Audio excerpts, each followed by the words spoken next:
Kembali di indahnya Ramadan, saya Hilbram Dunar dan kita sedang membahas mengenai flexing. Tadi Kiai Sumarno sudah menjelaskan, Gusan sudah menjelaskan.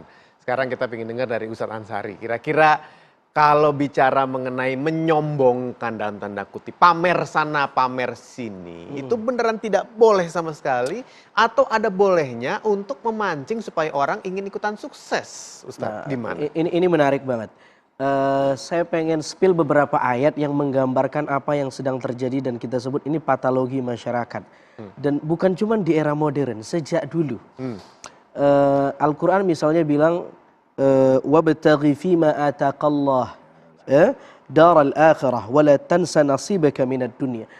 Jangan lupakan nikmat yang Allah berikan terkait akhirat, tapi juga jangan lupakan dunia. Ya. Jadi menurut Islam dunia itu nggak bisa ditaqat, nggak bisa dibunuh. Tapi porsi kita berinteraksi dengan dunia. Nah setelah ayat ini, Quran cerita loncat tema.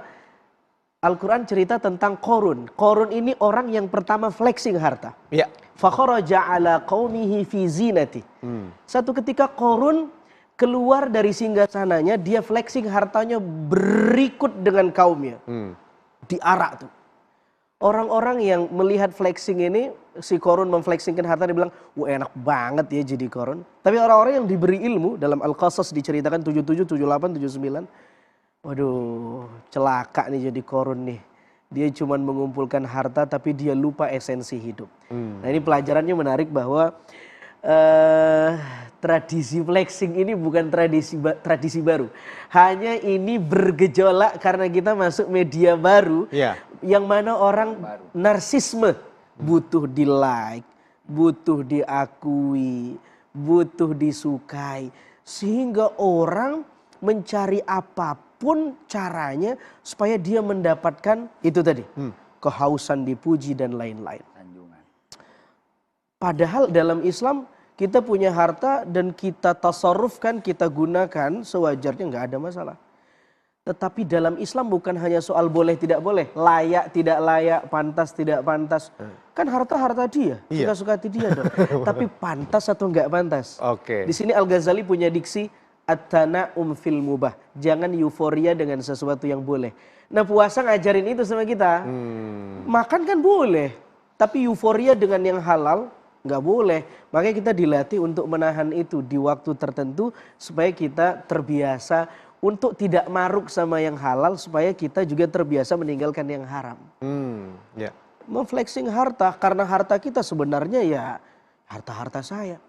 Tapi kan tidak selesai sampai di situ kan, layak atau tidak, pantas atau tidak. Kita hidup bukan sendiri, kita hidup ada realita masyarakat. Jadi jangan melihat terlalu hitam putih benar salah, tapi efeknya seperti apa. Betul. Jadi itu Islam, kata kuncinya Islam tidak melarang kita punya harta, tapi soal porsi berinteraksi dan mengekspresikan harta kita. Itu yang menjadi pembeda ya antara mana yang baik sama mana yang kurang baik. Kiai mungkin bisa memberikan kesimpulan mengenai flexing ini? Jadi kalau tadi ayat sudah dibacakan bahwa flexing ini adalah merupakan satu penyakit yang dulu cuman medianya yang berbeda, alamnya berbeda. Ya, sekarang dengan menggunakan digital dan teknologi, dan ini adalah sumbernya. Kalau kita baca satu kaidah usul fikih, al aslu baqau makana ala makana. Asal ini kembali kepada asalnya. Karena penyakit ada dalam diri manusia, penyakit ria ini ada. Setiap orang, jangankan tadi saya katakan, dia harta, dia beribadah pun bisa akan ria. Iya, betul. Karena apa orientasinya?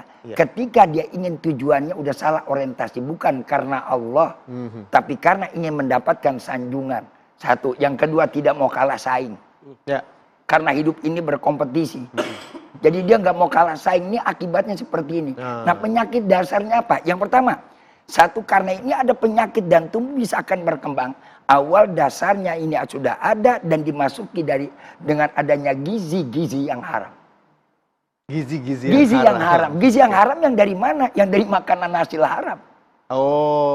Maka ada kaidah al aslu baqau makana ala makana. Asal ini kembali kepada asalnya.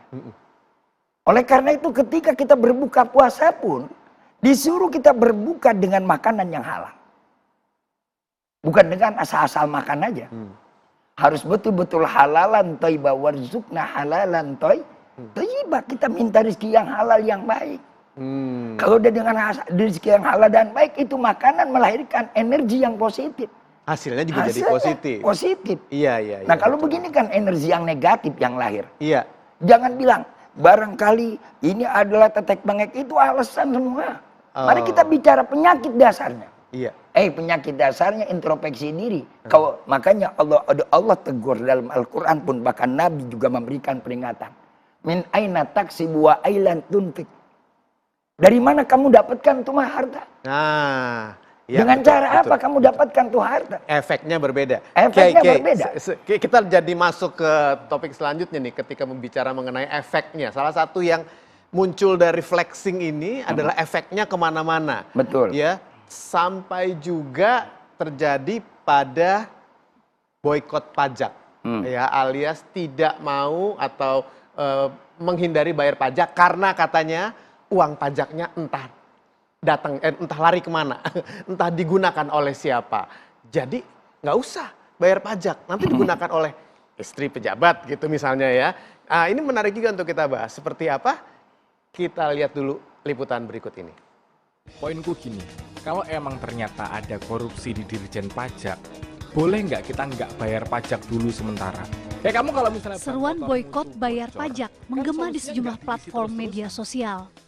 Fenomena ini muncul setelah kasus penganiayaan yang dilakukan oleh Mario Dandi Satrio, anak pejabat pajak Rafael Alun Trisambodo.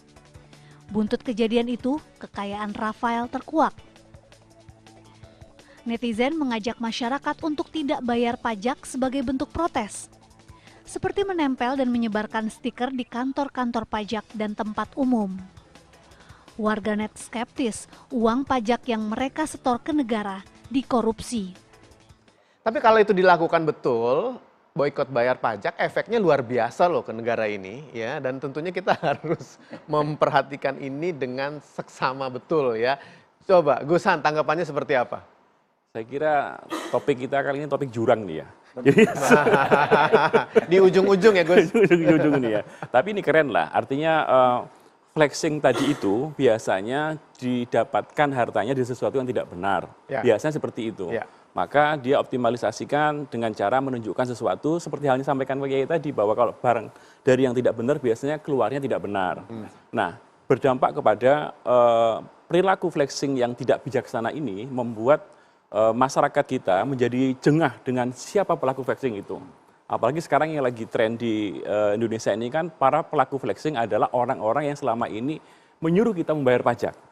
Iya. Ya kan? Nah, permasalahannya adalah kalau dengan adanya kasuistis seperti ini, apakah berarti merubah hukum pajak yang memang harusnya wajib bagi orang bernegara dan berbangsa menjadi tidak wajib? Sebenarnya konteks di dalam Islam membayar pajak itu adalah wajib asalkan tidak almus, artinya sesuatu yang tidak pungutan liar yang dilakukan pada saat zaman-zaman jahiliyah, yang namanya pajak liar atau pungutan liar itu sudah dilakukan. Oh. Biasanya mereka mengambil pajak dengan sesuatu yang tidak ada ukuran dan takaran yang pasti, tetapi mereka dapatkan dengan cara yang paksa dan juga dengan jumlah yang tidak jelas. Tetapi kalau pajak yang diterapkan oleh pemerintah Indonesia kepada masyarakat kan sudah clear, sudah jelas, tatarannya sudah clear. Maka mestinya itu menjadi sesuatu yang wajib harus kita lakukan sebagai tanggung jawab kita, kemuamalahan kita sebagai bangsa, sebagai warga negara yang harus kita lakukan, karena itu adalah kesepakatan sosial. Karena hidup di dunia itu tidak lepas dari kesepakatan-kesepakatan yang sudah disetujui bersama-sama. Oke, jadi bukan cuma aturannya, tapi juga efeknya kepada masyarakat. Ditambah lagi karena kita hidup bernegara, maka kita harus mengikuti juga hukum-hukum dan peraturan-peraturan dari negara. Oke, kalau Ustadz gimana? Nah, tradisi pajak ini tadi kata Gusan, ini sudah ada tradisi dalam era jahiliyah. Tapi dalam terminologi yang beda, dulu itu ya pungutan liar. Ada satu riwayat, inna sahibal maksi finnar. Orang yang memungut pungutan liar itu tempatnya di neraka. Permasalahannya adalah apakah pajak itu pungutan liar atau tidak? Nah, dia pungutan liar kalau ditarik oleh orang yang tidak punya wewenang, tidak dialokasikan ke tempat-tempat yang memang sewajarnya untuk kebutuhan masyarakat dan negara. Tapi kalau diperuntukkan, ditasarrufkan, dialokasikan, memang ke hal-hal yang untuk kebutuhan rumah tangga, anggaran negara, nggak ada masalah. Ya. Berarti untuk kemaslahatan warga negara. Maka dia bukan pungutan liar. Sejauh seperti itu regulasinya tertib, maka itu bukan pungutan liar, itu pajak.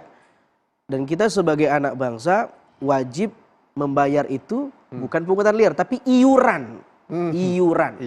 Masalahnya ketika pajak sudah tidak tertib lagi regulasinya, banyak yang nyunat, atau kemudian sudah banyak spekulasi dan lain-lain, maka dia bisa jadi berubah dari pajak ke pungutan liar.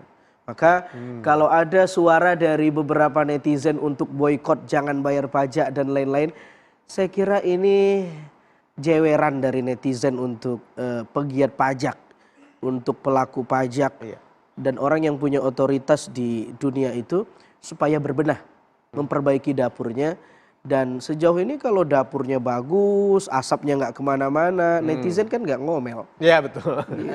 Kiai, bagaimana Kiai? Pertama kita lihat tinjau dulu pajak ya. Pajak itu tadi udah dikatakan merupakan satu kesepakatan kita bersama sebagai anak bangsa. Bagaimana kita berwarga negara yang baik. Kemudian, tapi di balik itu pula, para wajib pajak yang terkadang mereka ini adalah mendapatkan sesuatu untuk mendapatkan keringanan di dalam dunia pajak. Mereka bisa bermain dengan orang pajak. Regulasinya benar, tapi pelakunya kagak benar. Iya. Nah, kalau begitu bagaimana? Ar-rosi wal murtasyifinah. Itu namanya sudah termasuk sogok menyogok. Seumpama Anda harus membayar pajak sekian, tapi pengen mendapatkan keringanan, dia bisa bermain dengan orang pajak. Betul. Dan ini sudah bukan merupakan rahasia lagi. Ya, udah menjadi rahasia umum, siapapun bisa bermain. Sehingga akhirnya dana yang dimasukkan sekesian buat negara, selebihnya masuk kantong dia. Ya.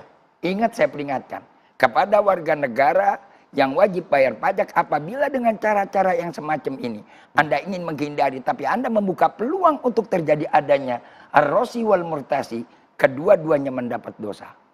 Nah, ketika sekarang ada teguran semacam ini, ya para netizen sekarang rame di dunia di medsos.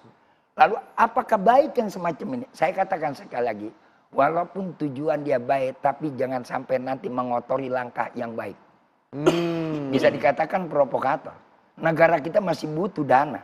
Negara kita masih butuh membangun. Yang perlu sekarang adalah bagaimana institusi pajak ini harus membenahi dan memperbaiki langkah dan programnya, kerja yang baiknya, dapurnya benar, jangan asapnya ngebul kemana-mana. Mending asap doang, kadang-kadang bau masakannya juga kemana-mana. Ini kan bukan asap lagi, udah bau masakan. Ketika udah bau masakan kagak sedap kayak model begini, apa yang terjadi? Nah, inilah terjadi kegaduhan sosial. Jadi kalau saya bilang, yang pertama harus ditegur bukan sekedar netizennya. Kalau perlu dirjen pajaknya. Ini ada nggak keberesan? Bagaimana tegur Menteri Keuangannya? Kan udah terjadi, Kiai. Kalau udah terjadi ya harus tegur, harus berani menegur. Kalau nggak berani menegur, ini berbahaya. Dan saya kira netizen tadi berani itu, Kiai. Ya, netizen yang menegur. Sekarang institusi yang terkait yang lebih tinggi berwenang harus menegur. Betul. Artinya kalau harus ada tindakan lebih lanjut mengenai ini, Kiai. Ya, kalau ini maaf, kita Ramadan, Pak.